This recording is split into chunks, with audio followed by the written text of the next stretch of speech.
Science versus science. Okay. We should get in our heads straight what meanings or senses we have of the word science and what real science is. What's the fundamental meaning of the concept? When people use it, when they say, I'm learning science, in one sense, they mean they're learning products of science. They're learning things that people learned that have become part of science and that have been proven scientifically. So products of science, ideas, not like technology.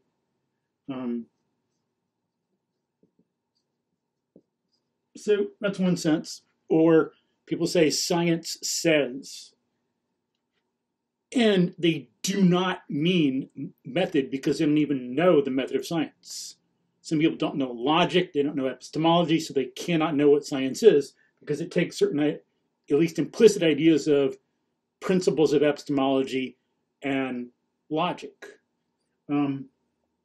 So there's the sense of the scientific community. But what should these people be doing? And where does this stuff come from? It comes from a mental process, a distinctive mental process that can be defined. So there are some uses of the word science, some different meanings. People can say, science says this, and they don't mean science in a fundamental sense. They mean this, which is very different.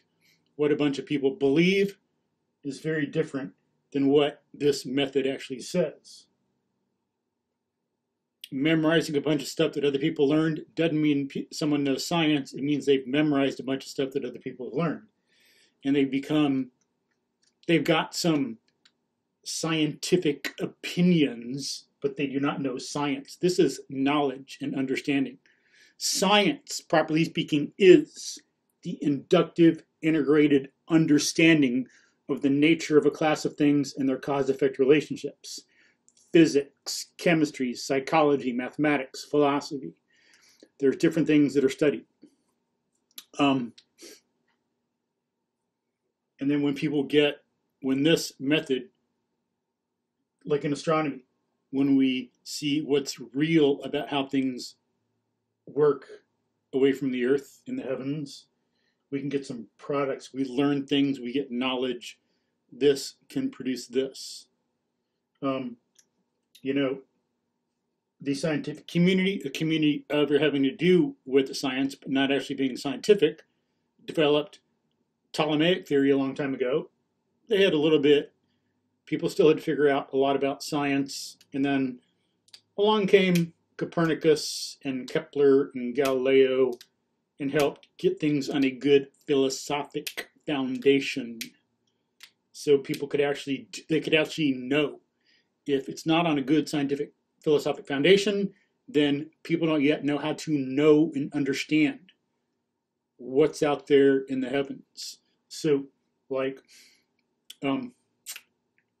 Kepler, he named his book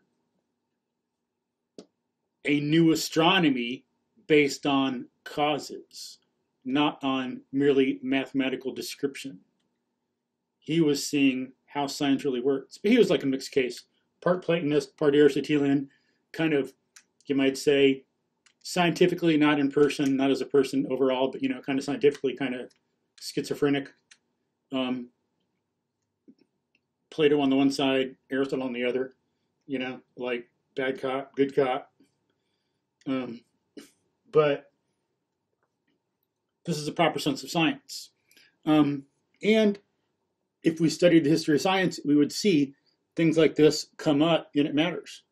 And it's not just in history, like all of a sudden we're magically, by magic fairy dust, a different species, and we are perfectly fine and it's all unified now. We're humans. Do people no longer lie? I don't think so. Do people no longer make mistakes? I don't think so. If someone gets a PhD in physics, are they suddenly immune to mistakes? I don't think so. Do they know everything, and are they able to get the scientific method across all their thinking? I don't think so. I know it's not the case because I've seen I have evidence of it. I've got observations and reasoning. That is not the case. And you can too. Just look around. See some of the goofy things some like PhDs do with science. Just because they're in it, you know, and some people, they go in not knowing one of these things, and depending on how they think, what they think science is, some people think it's a social thing. They get a PhD and all they want is a ticket to the club. They're part of the gang, the tribe, the group, and other people are inferior to them and they can lay down things, but they're clueless about this. They've got this. They've memorized certain things that others in the little group do. They can like wear their little uniforms and their piece of paper, but all they got is this. It's just, to them, science is being part of the club. And it's getting some of this from people who actually do this, but some people take physics in school, they memorize some stuff. They never learn how we know things.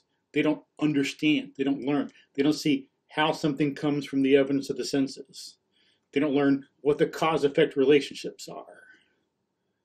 They never learn this. They learn this and think they're learning science. Stuff like that's out there. Nowadays, so like David Epstein, the book Range, as I said before, quote, science students learned the facts of their specific field without understanding how science should work in order to draw true conclusions, unquote. Quote. Okay, first, unquote. Arturo Casadevall, Gundula Bosch, PhDs at Johns Hopkins Medical School, who teach, I think, Johns Hopkins Bloomberg School of Public Health. Casadevall, from what I've heard, has a higher index thingy than Einstein. Like some stuff that Casadevall has done is more indexed and used by other people in his field. But, quote, for their part, Casadevall and Bosch write that science education reform, unquote. Let's think about that. Reform. If the best medical school in the country or world, one of the best, thinks they need to reform education, what does that say about the state of our culture and science and education and other universities too? We need to think about things like that. Compare, contrast, integrate, connect. And if they need reform in their graduate school program, are people learning logic and epistemology and good thinking skills in getting their bachelor's degree in undergrad school? Obviously not. If they learned it, they wouldn't need to learn it later. Are they learning it in high school? Obviously not. Because if they did it, it'd be ingrained in people and habituated in how they think and how they do science and how they bring that into other areas of life. It wouldn't need to be taught. So, quote, for their part, Casadevall and Bosch write that science education reform should result in students who are, one, broadly interested, creative, and self-directed, as were some scientists in the area of Louis Pasteur, Marie Curie, Albert Einstein, and Linus Pauling. Two, versed in epistemology. Three, able to tackle logical fallacies, unquote. And that's just a partial reading of the whole quote. There's other stuff in there. I just read some select things. So, broadly interested, creative, and self-directed. Versed in epistemology. In other words, how we understand things. It includes logic, but it's broader. You know? Logic is about rules of reasoning. Epistemology is about what is the truth? What's the foundation? In what context does logic work? What's the philosophy of science? And these things like that. Three, able to tackle logical fallacies. Those are things they need to train people in graduate school because it's not being done. We got a lot of this and not enough of this. Science versus the scientific community. Or, and that's today, just so people are clear and don't think some people have a tendency of learning some history and thinking it was before and it's not relevant now. And that's not good thinking. It's unfortunate. It's pretty sad. We should, as teachers and adults, we should work on that and help the youth. The one function of an adult in relationship to the youth is to teach them wisdom, train them in wisdom of ages so they can make good decisions and know what's going on in the world. Not to like leave them clueless. It's unfortunate. Okay, so in history, of course, we know about Galileo. Everybody knows about that. And what he had to face with saying that heliocentrism is true. But I'll put some of this stuff in the description field. There won't be room enough for everything. Maybe I'll have to like put some in a blog post. Maybe some of this I've already posted too. But people can look at Sprengel, I think it was. Christian Conrad Sprengel, I think it was him, discovered that bees pollinate plants, and the vaunted scientific community ridiculed him, said he was stupid, said he didn't know what he was talking about. So he used this and was doing this, and science said he was wrong. Nonsense. So again, we got to differentiate between the scientific community and actual science. Someone using this method, if they're correct, I don't care what these people say. They're rejects, they're fail, kick them out, they're irrelevant to reality and to facts and to the truth. This is what we work with. If we want truth, of course, which I do, and most of us do, and most of you do, and unfortunately, as you know, some out there won't. But Ignaz Semmelweis, more people know about Semmelweis than Sprengel. But Sprengel, a German guy. But Semmelweis, the vaunted scientific community ridiculed him for saying doctors should wash their hands before they went into an operation. He didn't know the cause of some diseases or how he was preventing it, but he knew when doctors wash their hands, rates of disease in the partisan patients plummeted. So there's some causal thing here. If these people weren't fake, if they knew this, they would have dug into the cause instead of ridiculed and laughed at him. But these people said, we're doctors. Like, how dare you say we're dirty, we're clean, we're gentlemen. It's like, what kind of stupid nonsense is that? Anybody today who said that and didn't wash their hands, they'd be fired, But people at this time, thinking science is this and not this, had their cerebral cortex very far up their small intestine, didn't get it. Ohm,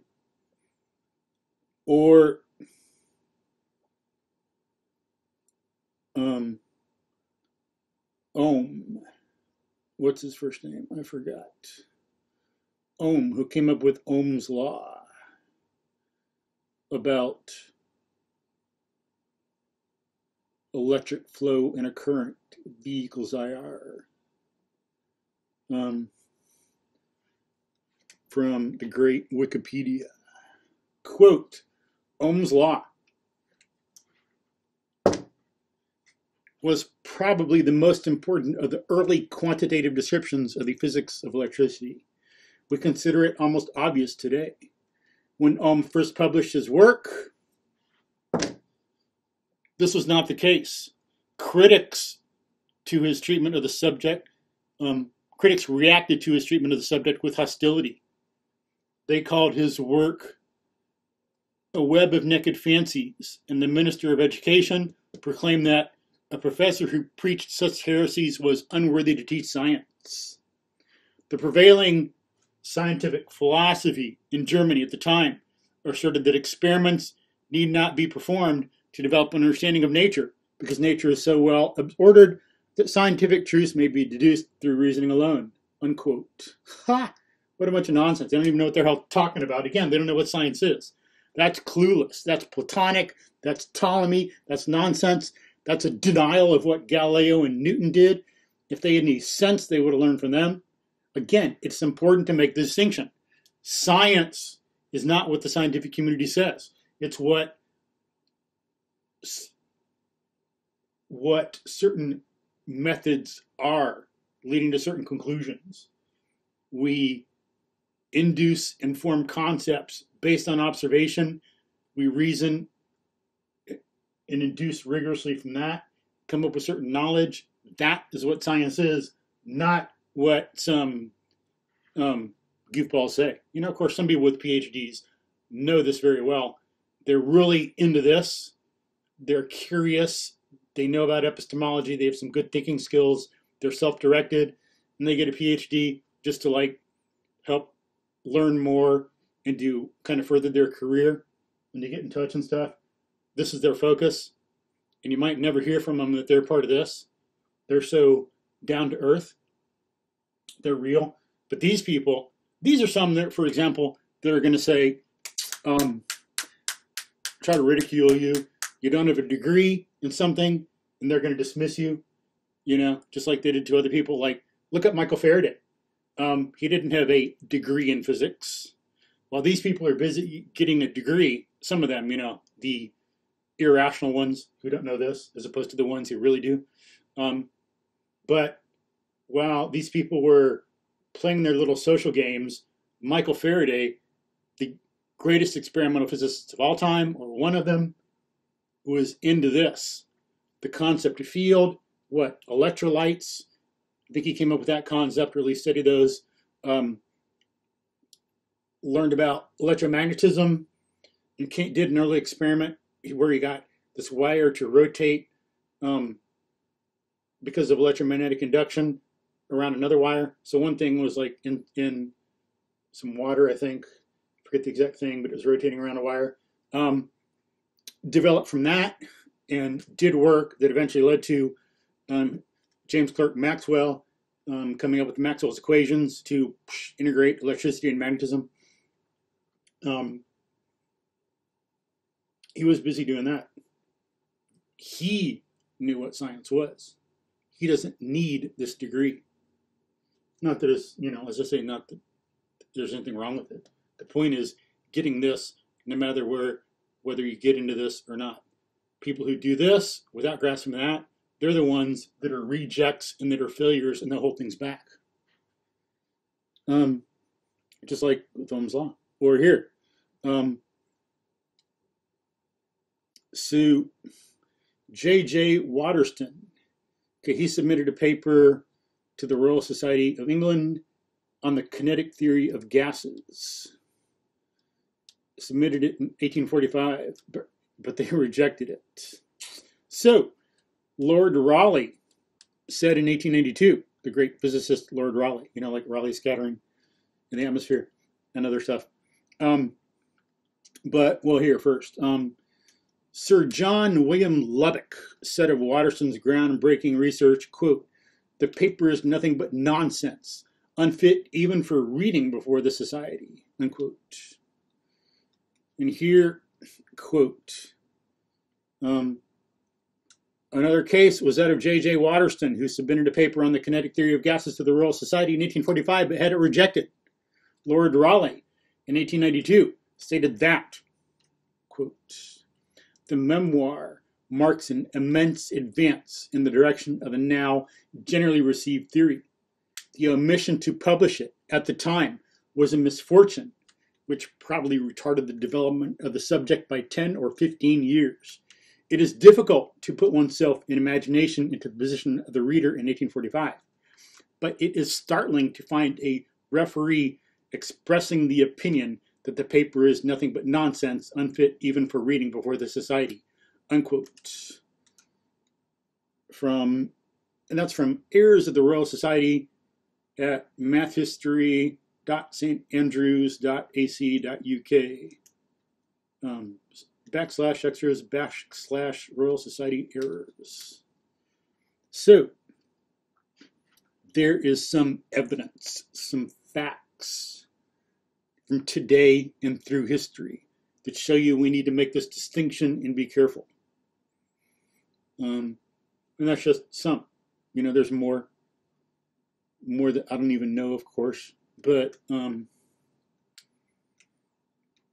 people rejected Copernicus, they rejected Kepler, they rejected Galileo on heliocentrism, Sprengel on the bees pollinate plants. They rejected this guy Berger that the EEG was a useful tool. They rejected Meyer on energy conservation, and so on and so forth. And these people I've mentioned, them meaning some people who are part of this who don't understand that. And Joule, James J. Joule, when he did his experiment, forget it was some physicist, Kelvin maybe, who had to get people to wake up and pay attention, because a lot of people were going to reject James J. Joule's classic experiments on the mechanical equivalent of heat. He did stuff with electric currents, and he did his classic paddle wheel experiment, some water, a paddle wheel in it. He'd drop or let fall a weight.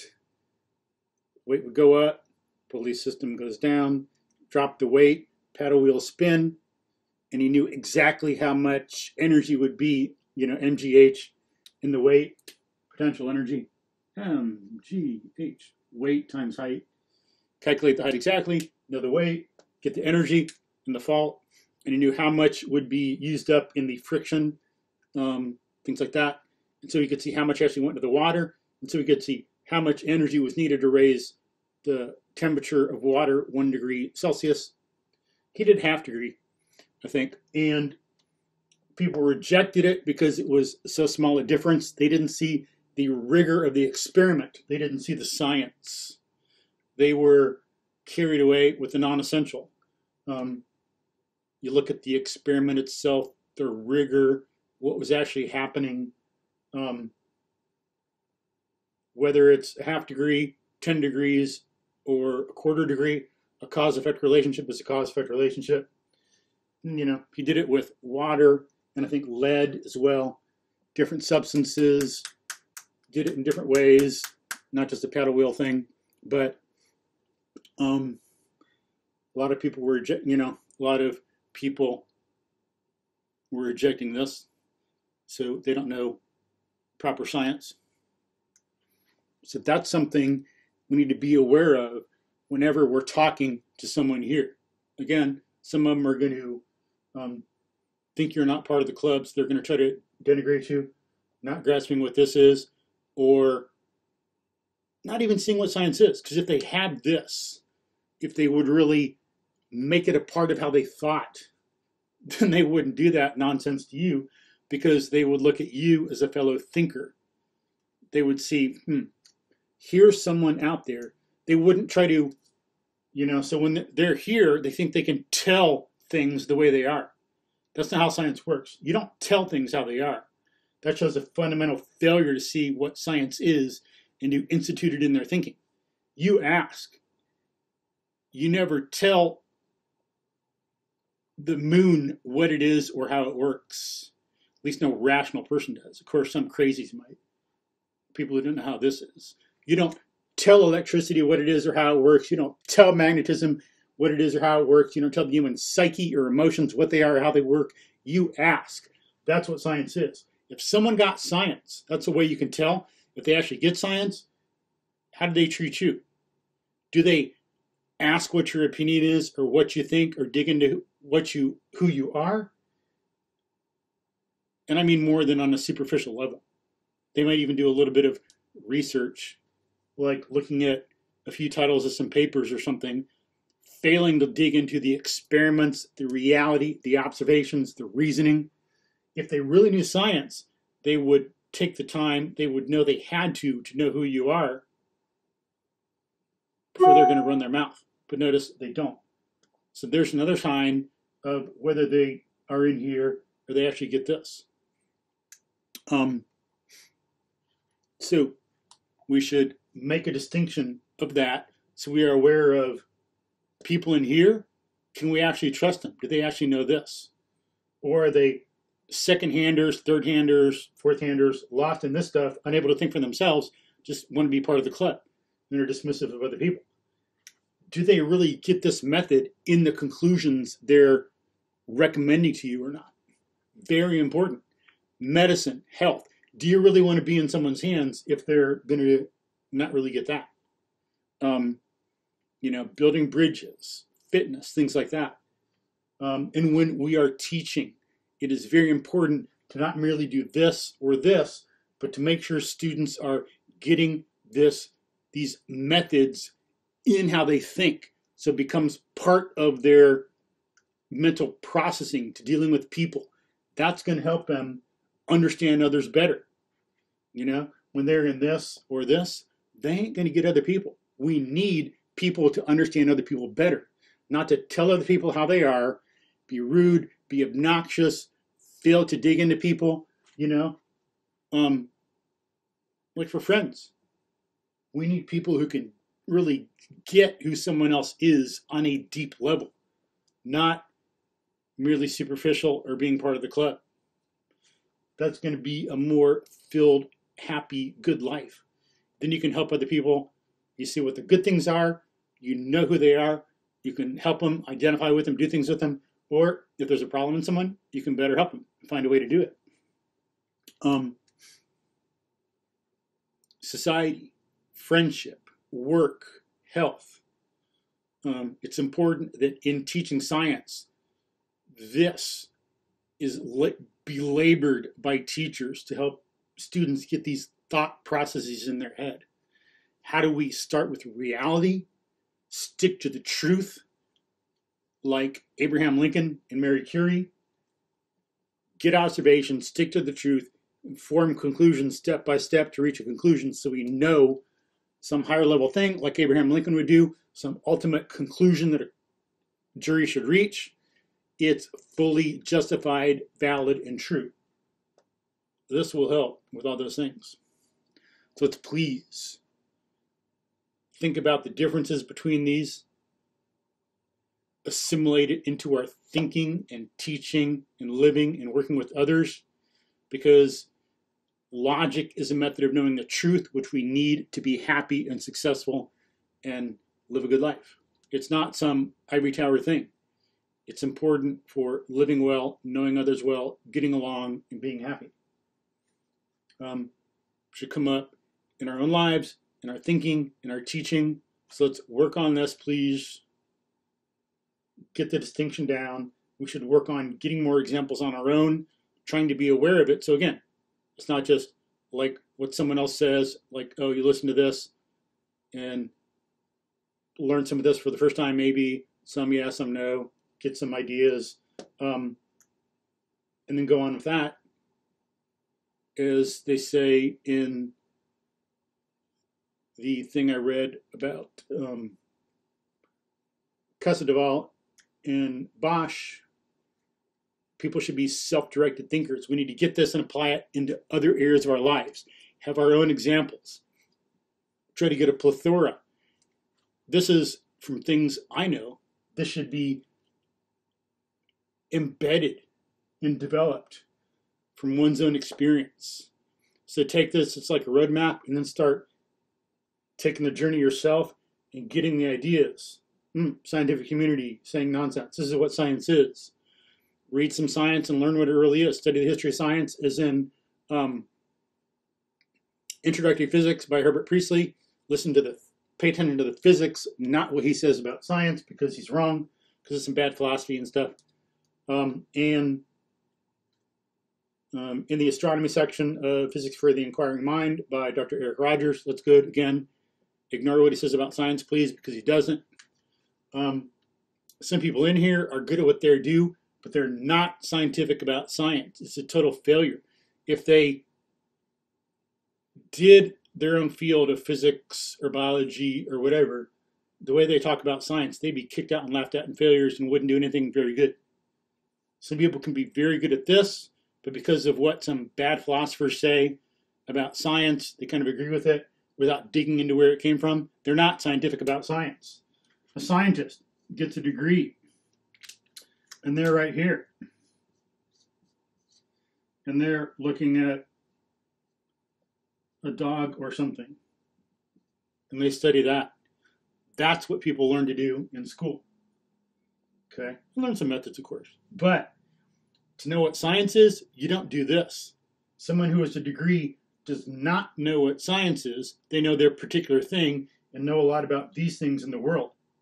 To know more here, that means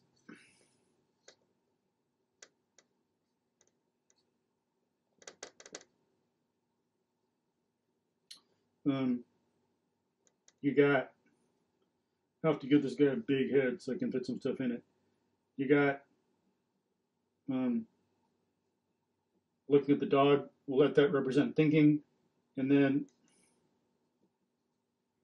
that's pretty ugly. You got to be looking at what you're looking at to know what science is. You got to be like, here's a big old head, and you got this, and someone looking at it. You're looking at the dog, and you got to be looking at the looking at. You got to be thinking about the thinking to do science. To know what science is, you have to be scientific about the thought process, not about things out here. Good. Nothing wrong with this. You study things, get a degree in evolutionary biology, zoology, mathematics. Nothing wrong with that. Good stuff. It's hard. But one does not know what science is until one looks at one's own thinking. So to know, make statements about philosophy of science and what science is, you got to be scientific about science itself, not scientific about things in the world. And unfortunately, a lot of these people who do that, they're not scientific about science, because that would mean identifying the things that we do to attain knowledge and understandings and getting the cause-effect relationships in a full developed way. But they don't. Some people, like, not knowing better. Like, they're very good as people, and in their career, they do a certain thing, but then when they talk about what they're doing, it's horrible. And they'll talk about, like, science is like falsification or a bunch of nonsense like that, some nonsense they got from Popper without understanding it. Who is Karl Popper? What does he believe? Where do his ideas come from? What's the cause? What's the nature of his thought? What are alternatives? They do not do that. It's a total fail. They're not scientific about science. So their ideas are irrelevant. It's like the ramblings of a little kid who's memorized a bunch of stuff, or it's like some little 8th grader who's memorized a bunch of stuff and doesn't know what they're talking about. It's kind of cute but annoying, you know, when they're belligerent and annoying. Some people can do it and still just be cute, but you know, it's cool to have a little kid who's memorized a lot. He wants to impress, but it's kind of sad still that they're not developing their own soul and their own mind and their own relationship with the world. You know, it's like, as it says in the Bible, good quote, whether one is religious or not, Catholic, Christian, but what should it profit a man if he should gain the world and lose his soul? Very important thing. We should know our soul and know the soul of science and not get lost in this stuff. Peace.